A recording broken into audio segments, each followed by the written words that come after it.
The release of its statement and the decision.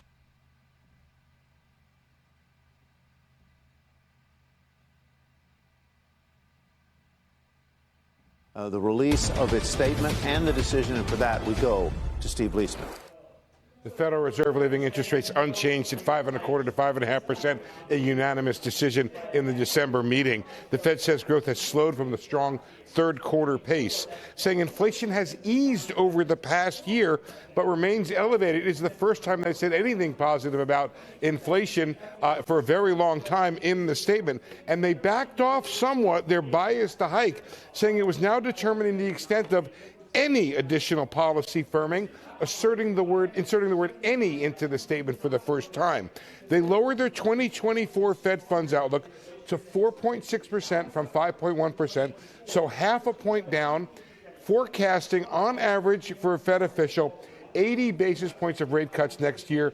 It had forecast just 50 basis points from a higher level. Of course, they got rid of the expectation for the forecast for an additional rate hike this year. That's gone. They lowered their inflation outlook for this year to 3.2 from 3.7 for core PCE. That's down by 50 basis points. They hit their 2% inflation target now, maybe a little bit earlier, sort of towards 2025 or the end of 2025. And they see below trend growth of 1.4% next year, a tenth less than the September forecast. Unemployment rate seen at 4.1 next year, about 4/10 higher than the September forecast.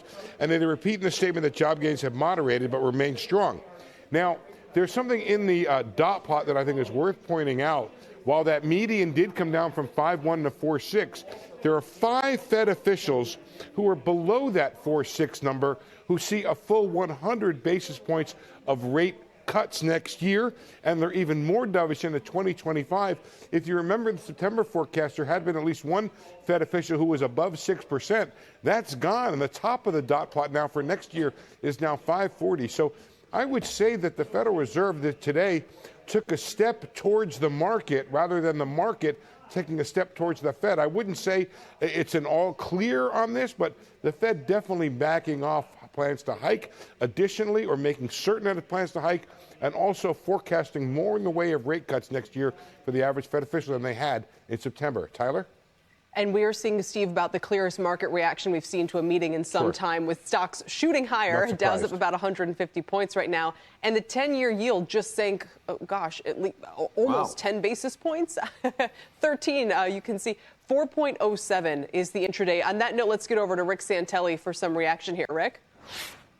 Yes, 415 is where we were right before the number came out. We're at 406, 407. Obviously, we've been down rather aggressively. The drop 2-year note yields getting down to a 453 level. They were around 467, so about 13, 14 basis point drop. I think what is noteworthy here is if you look at the PPI in particular today, there's very little doubt that we see inflation showing. And the new game in town is to, of course, look at the current monthly rates and annualize them over 3 and 6 months. And if you pick the right inflation indicator, maybe the Fed's favorite PCE, yes, you can play with this data and get it very close to the Fed's objective. Well, that's all fine and dandy, and I do think that will afford them the ability to come somewhere between the market, 80 basis points, 110 basis points, whatever easing many see. And it is an election year, and it certainly seems to be baked in the cake. The problem is that as we look forward through the windshield with these annualized, very specific inflation metrics, the real issue for Main Street America is the windshield looks optimistic because all the inflation's embedded in the rearview mirror. We have compounded and solidified many of the price increases in the system. Moving forward, that rate of increase might move to zero and afford the Fed the ability to slow it down. But I continue to think of things like the Writers Guild strike, the auto workers up 25% over 4 years, Vegas casino workers first year 11.3% increase, airline pilots 34 to 40% increase.